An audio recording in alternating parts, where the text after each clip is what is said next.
Hello everyone, it's Shane Kanto, your Wasteland Reviewer, and welcome to Lost in the Wasteland, my weekly interview show, where I get to get a better perspective on somebody's perspective on movies. Except this is a very special episode, as I'm cheating again and trying to fill an episode, and since I did my 3 regular interviews with myself, trying to figure out something new by diving into my first film interview with myself, which I asked my wife Jess to actually ask me the questions so it wouldn't be that weird. And I'm going to be starting my film curriculum, which I talked about in my 3rd round interview, which is focusing on the history of science fiction and starting off with A Trip to the Moon by Georges Méliès. But thank you, Jess, for coming on. Of course. So I'm going to pass it off to her because she's asking the questions now. All right, Shane. In regards to Le Voyage dans la Lune, I took 5 years of French. Everyone can feel free to be very impressed by that. There you go. Why do you think this has stood the test of time? I think it's because it revolutionized film. Because there really wouldn't be science fiction and fantasy without what Georges Méliès did with this film. And I really think that it all started here. It's based off of classic science fiction writing. It has left a giant mark on what is possible in film because they literally took us to the moon in a story.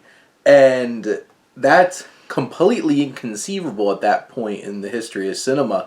Like, people were freaked out by the fact that they had a moving train coming towards the camera, and they all freaked out and thought they were going to get run over.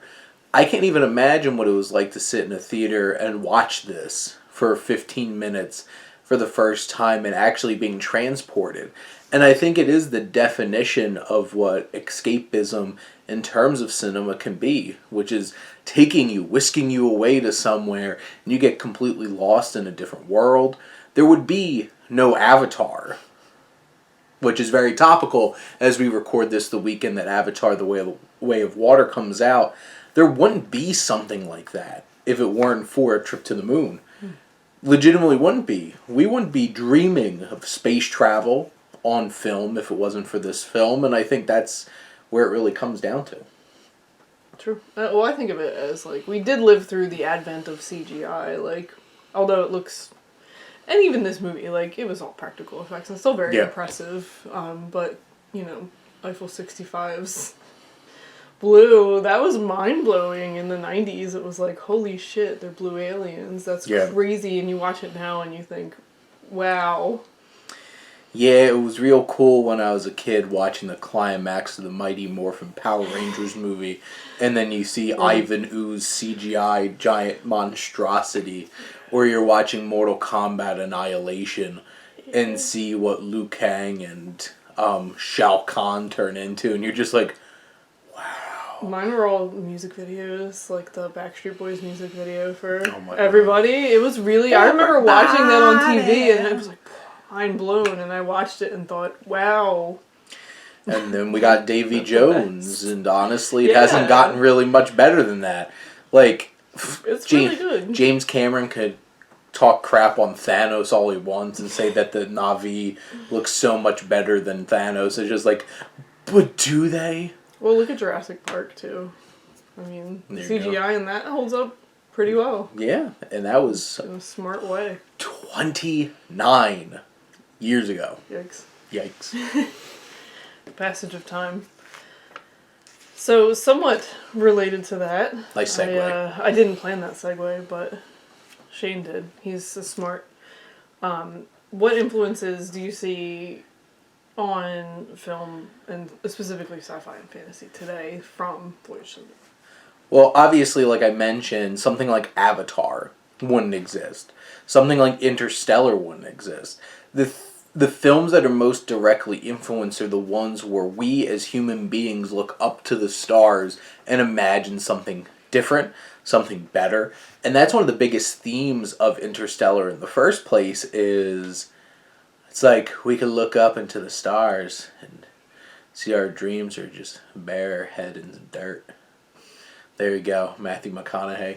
I have a poster hanging in my office at work of them launching into space in Interstellar because, like, that's the point. You have Avatar, you have John Carter from Mars. Like, John Carter of Mars, and, you know, I feel bad for John Carter, that film, because, like, Edgar Wright Burroughs wrote that in, like, late 1800s, early 1900s. It got done dirty. And influenced literally everything that came after, but then you don't make a film until 2012, and everybody's like, this is just like Star Wars. And it's just like, nothing they came before it. But the thing is, they could have done a better job with it. They didn't really do anything fresh or different or try to flesh it out. But that's one of the things about this film is it didn't need to do that. It revolutionized. Nobody had done this before. And this film influenced not only all of the films directly about space exploration.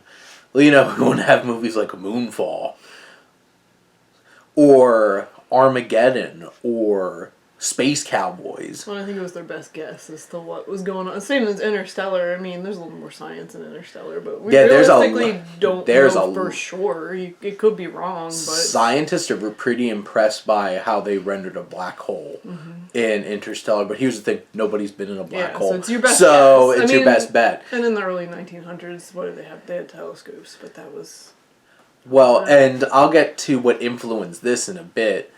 With another question, but like... I mean, I'll get to what influence. Correct, because Jess is interviewing me. But the thing is, it's like you have all these other films that utilize special effects, practical effects, because these are all magic tricks. Like, that's what they do in this. And does it always make sense? Like, they fall off a cliff on the moon and fall to Earth?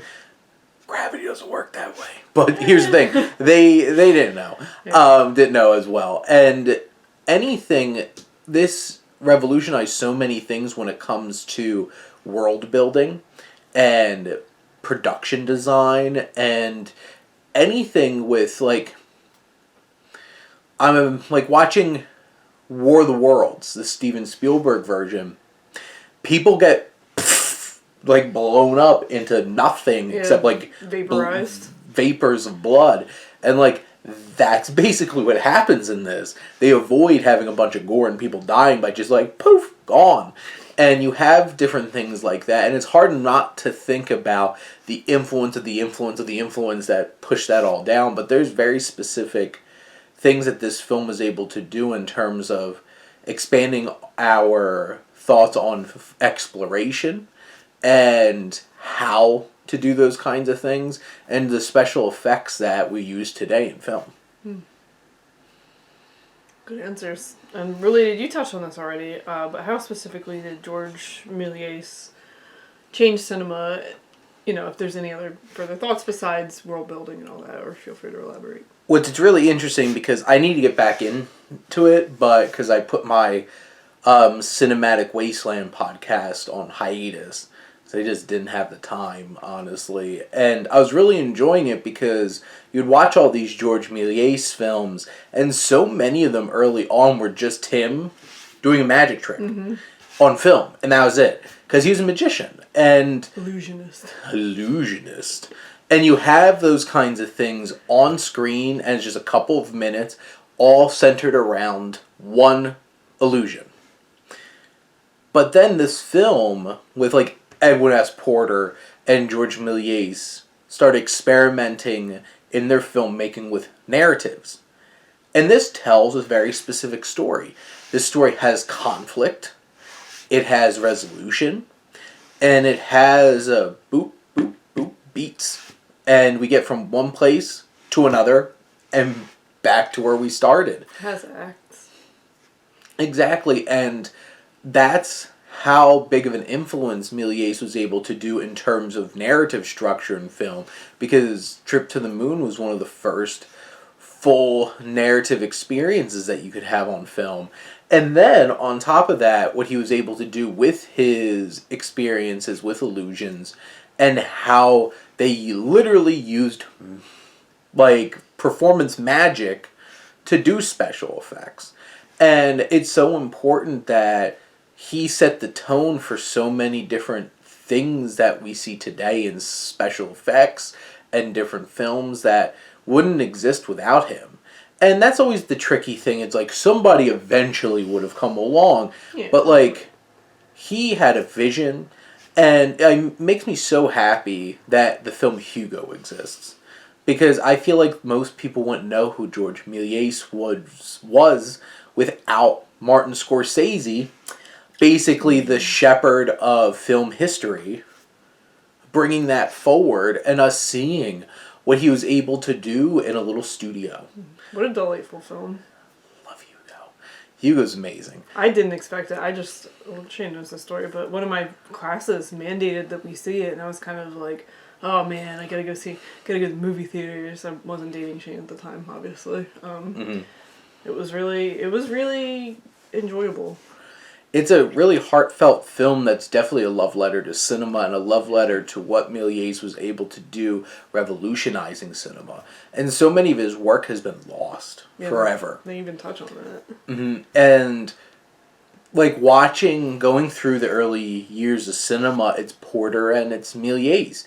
And Porter was very much trying to expand the very human experience that you can express on screen.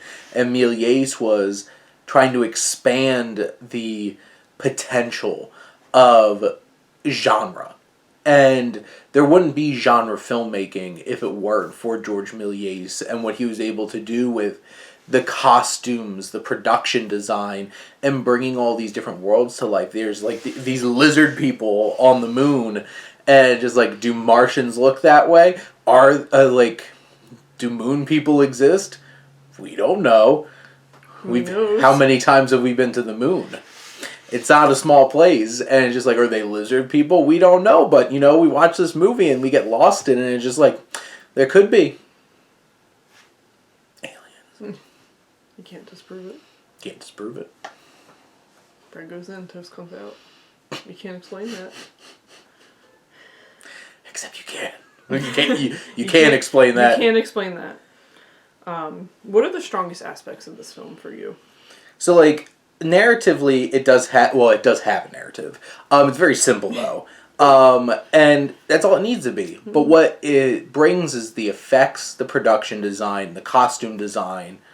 And that's really where this film excels. You see action, you see fighting between these scientists that go to the moon and these lizard people, and they take out a lizard person, and they're just like, poof, and in a thing of dust, just like making things disappear with an illusion, and that's exactly what's going on.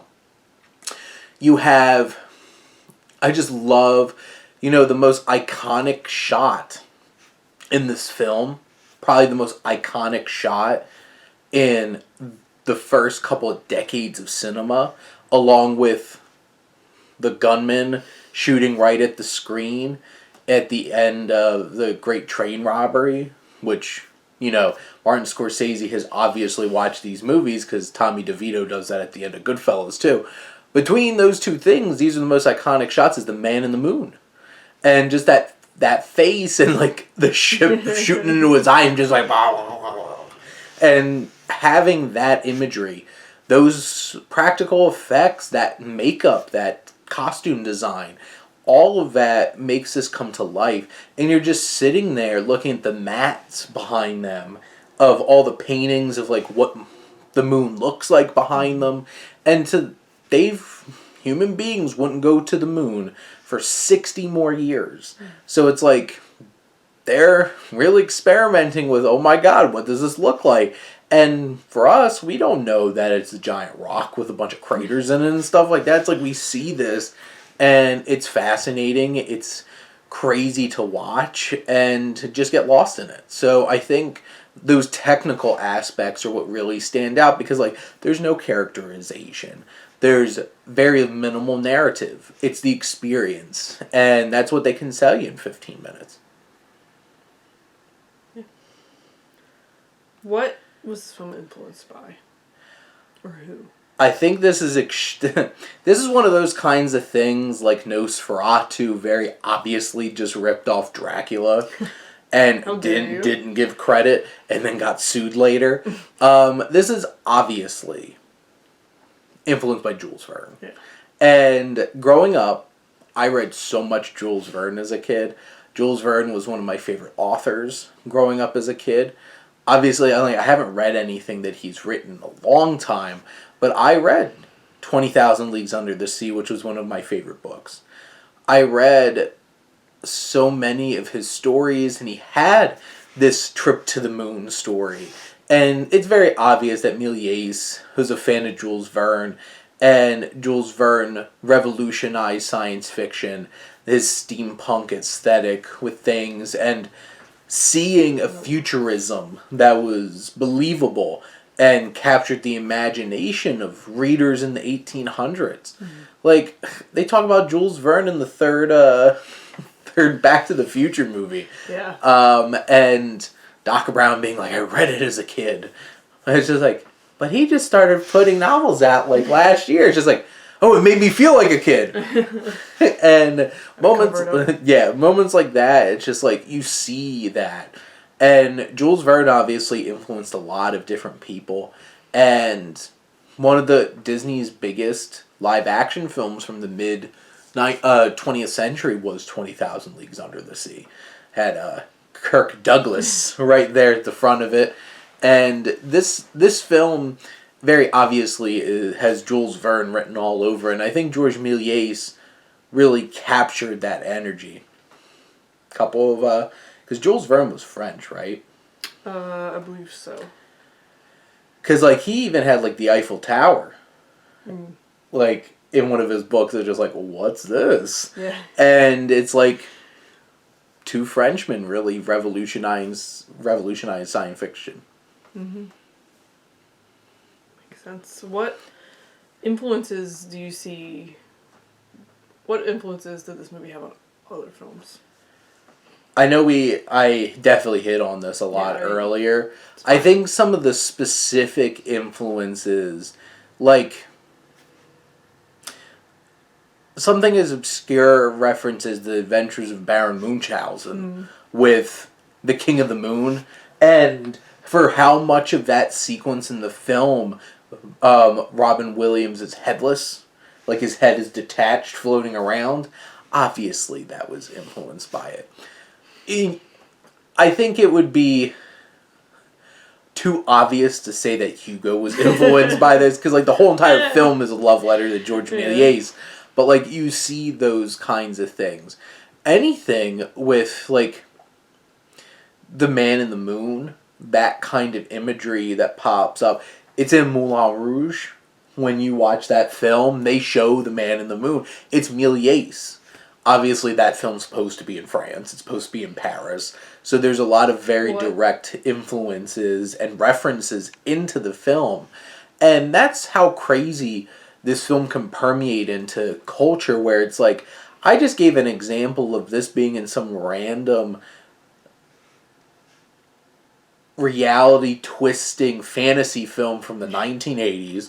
It's in a 2000s jukebox musical, Moulin Rouge, and just all the different places that you can see this. Obviously, Méliès influenced one of the greatest filmmakers of all time in Martin Scorsese, and it presents the structure of the idea, the prep, the flight, and it has the same basic narrative beats as films like Armageddon. Obviously, there's a lot less interesting characters in this than in Armageddon. I will give Michael Bay a lot of credit for pulling that cast together. And, the best parts of the movie are before they even go up onto the asteroid. But, you have all of those kinds of sequences. Any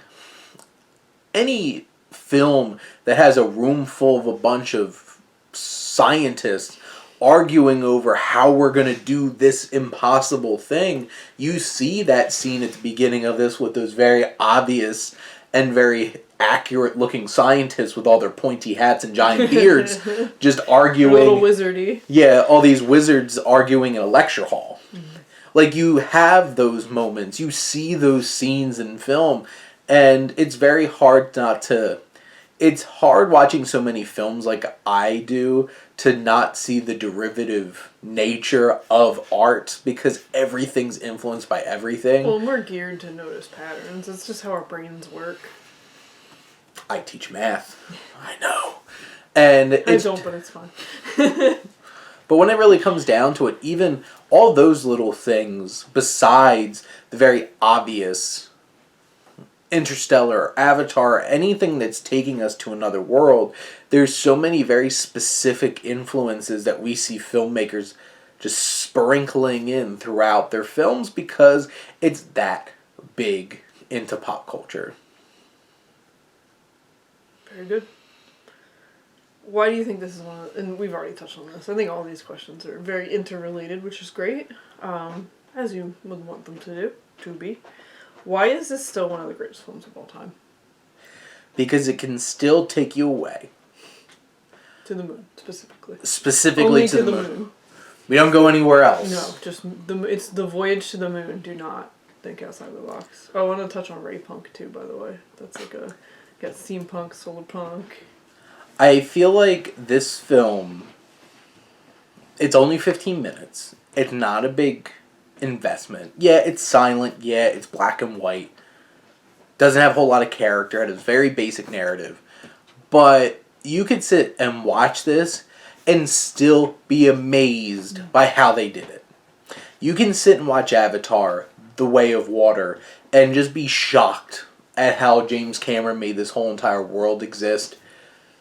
And you know what? I think James Cameron probably is the closest we have to George Méliès in terms of filmmaking. Because they're both inventors. Méliès created so many different things to make his films work.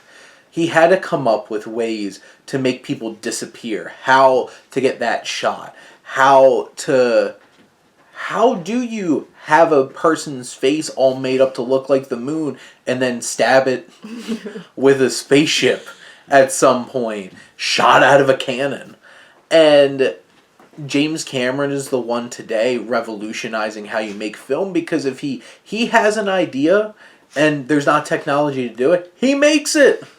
He literally invents technology, and there wouldn't be directors like that if it weren't for Méliès.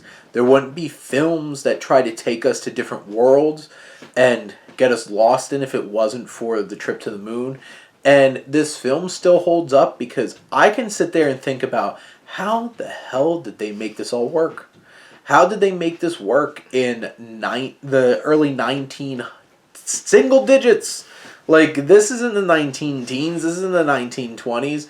We didn't even get to 1910. This was the first decade of filmmaking, and somehow, some way, someone like George Méliès made this film, and it still amazes in 2022, almost 2023, and that's staying power. Now, there's going to be films that I do throughout my curriculum on the history of science fiction that expands upon so many different things. There's no deeper themes of this film besides exploration and human curiosity and our drive to see something bigger and greater than ourselves. But you can still see that, and it hooks our sense of adventure and whisks us away. So there you go. Very good. That's all the questions I had. Do you want to ask me any questions about Voyage to the Moon? Did you enjoy it? I enjoyed it, yeah. I always enjoy it. So I definitely appreciate it more post-Hugo. Yep. That movie will make you fall in love with It was cool. Méliès and what he was able to do and want to try to dive into all of his films. Well, that would be crazy. And how many of you could actually find, but, you know, you can dream, can't you? See made hundreds of films, and I'm glad at least Hugo exists so people actually know who did all of it. But thank you, Jess. You're welcome. And I hope you all got a deeper appreciation for the trip to the moon. And hopefully you continue to check out Lost in the Wasteland as I have more people come on for interviews so you get to learn about other people's perspectives.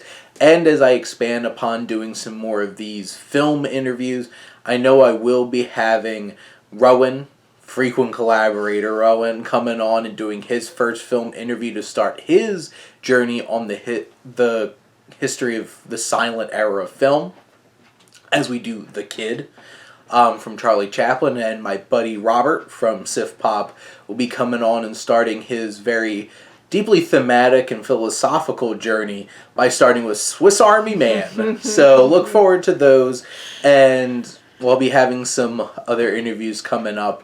But thank you as always for tuning in and supporting your Wasteland Reviewer.